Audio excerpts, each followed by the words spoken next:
까빡까빡 간단하게 보고 듣는 인도네시아 뉴스 4월 28일 수요일 시작합니다. 좋아요와 구독 버튼 잊지 마세요.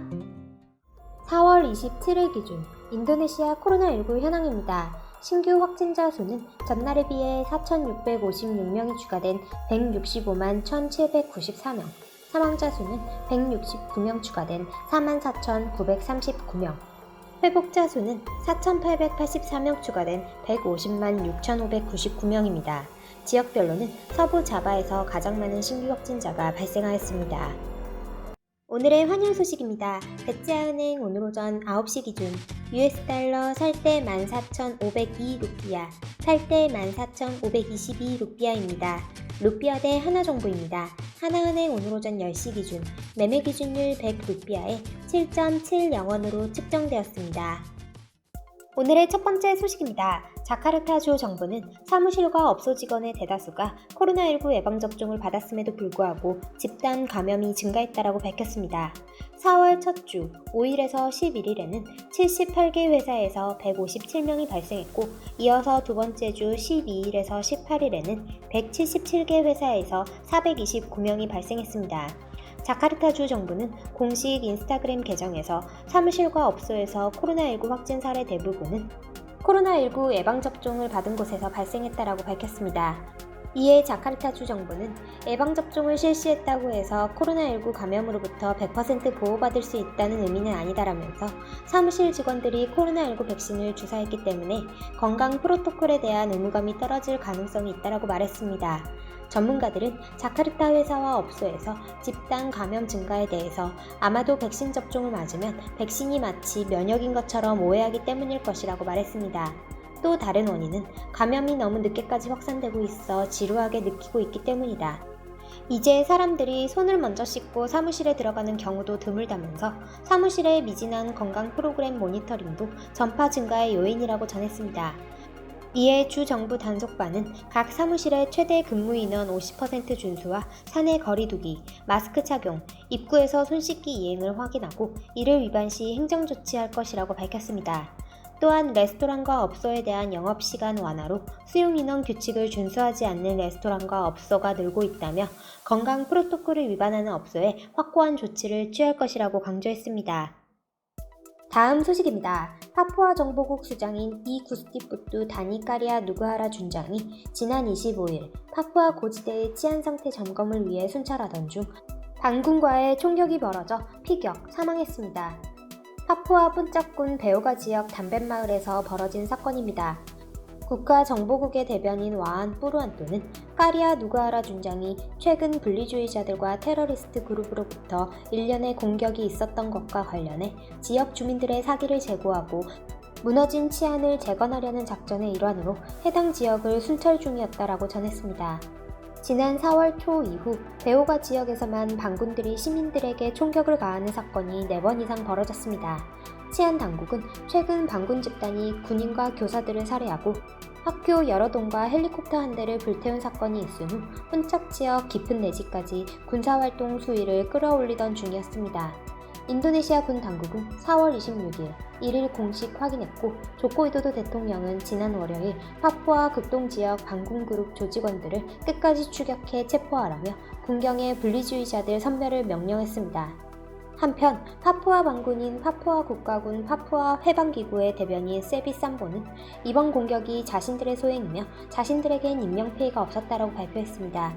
한편 경찰청 공보국장 루스티 하루토노 경무관은 4월 26일 경찰청에서 파푸아 반군 조직원들이 평소 파푸아 현지 주민으로 위장하고 있어 완전히 소통하기 어려움을 토로했습니다.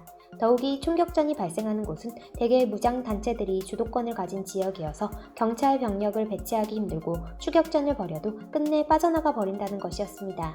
반군들은 그들 나름대로의 명분을 가지고 파푸아의 독립을 요구하고 있습니다. 파푸아가 인도네시아에 편입된 이후 반군들을 진압한다는 명목으로 치안 당국이 활동가들과 시위대를 재판 없이 살해하는 등 파푸아 현지 주민들의 생존권을 광범위하게 침해 및 위반했다는 혐의를 오랫동안 받아왔습니다. 파푸아는 호주 북방에 위치해 동쪽의 파푸아 뉴기니 독립국과 국경을 맞대고 있습니다. 다음 소식입니다. 인도네시아와 베트남이 남중국해 수역의 명확성을 확보하고 불미스러운 사고를 방지할 수 있도록 양국 간 배타적 경제 수역 해상 경계 확정을 위한 그간의 협상을 조속히 마무리하려는 노력을 제기했습니다.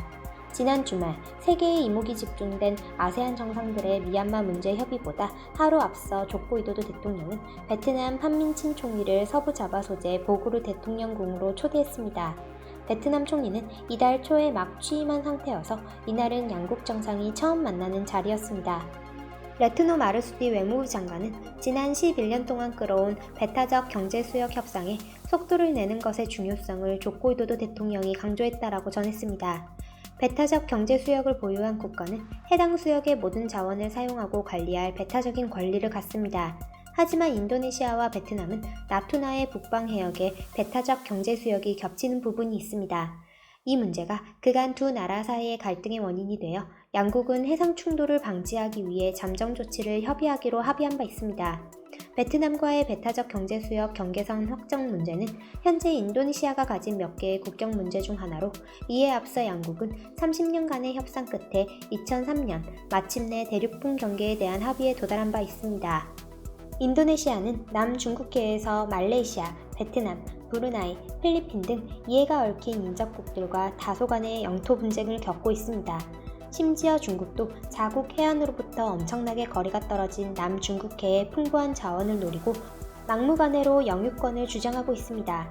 중국의 이러한 주장은 2016년 국제사법재판소에서 각하되었지만 중국은 자신의 주장을 정당화하려는 노력의 일환으로 남중국해에 일련의 인공섬들을 만들고 무장시켜 군사기지로 사용하며 영유권 주장을 계속하고 있습니다.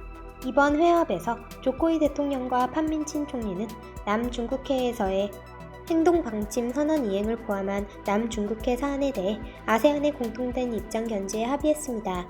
또한 양국 정상은 1982년 유엔 해양법 협약을 포함한 국제법 규정에 따라 효과적이고 효율적인 남중국해 행동 강령에 대한 협상도 조속히 마무리 짓기로 합의했습니다.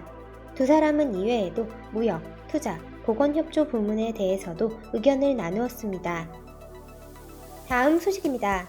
돈 주면 의무격리 빼준다. 공항 마피아 소문이 사실로 드러났습니다.